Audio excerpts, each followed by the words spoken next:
Welcome back, watch people. Now, I know that you guys sometimes can get a little bit frustrated with the fact that I can often be the bearer of bad news, and a lot of people say I'm a bit doom and gloom and there's some negative stuff, etc. But look, listen, I told you right at the very start when I opened my channel again that I bring you information that no one else probably will.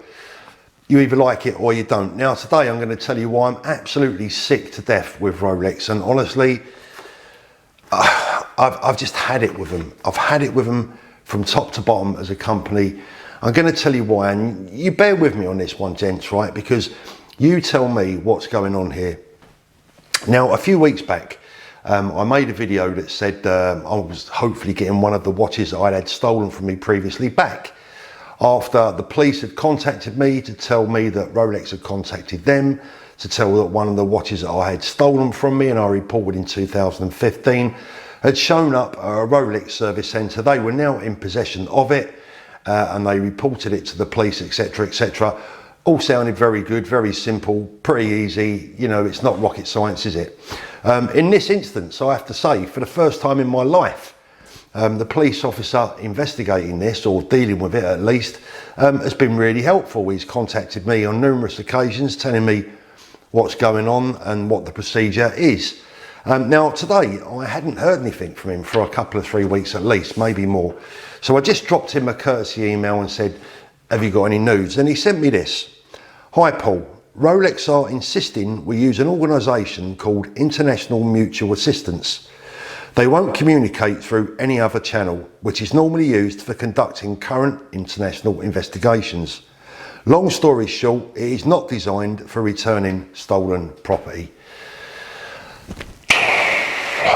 I mean, this does my head in.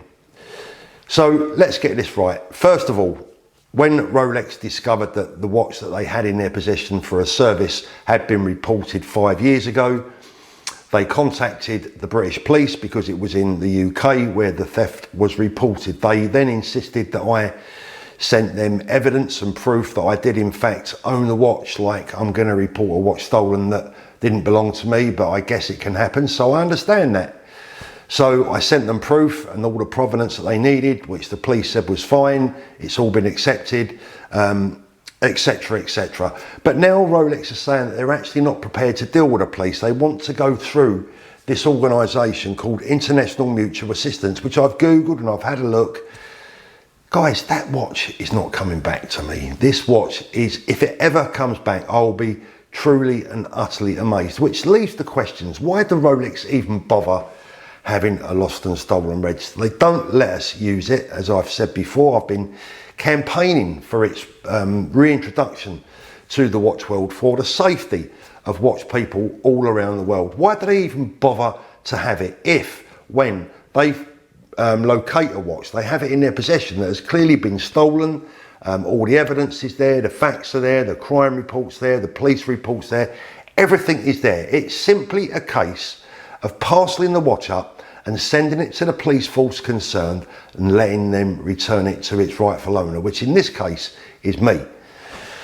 Now, Rolex don't actually know, I don't believe, who this watch belongs to particularly, okay? So it's not like it's something personal. It's not like, oh, it belongs to Paul. I don't think that there's enough people there who would know me, who would even bother to do such a petty thing. This is red tape. This is Rolex red tape. And again, further evidence, if we ever need, that Rolex simply do not care about watches being stolen. They don't care about the owners. They don't care about the backlash. They don't care about what we go through mentally, physically. They just simply don't care.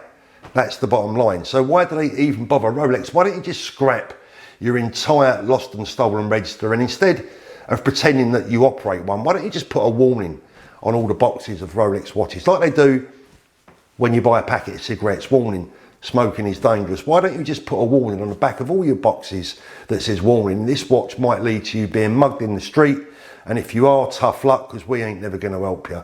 I mean, at least I could respect that. At least you be being straight with us. Rolex, this is a message from me to you in front of the world. You have a watch of mine that was stolen from me in a fraud. I have a police report, I have a crime report reference number, I have documents, I have invoices, I have evidence. You have my watch. How about just giving it back to me? Is that too much to ask for?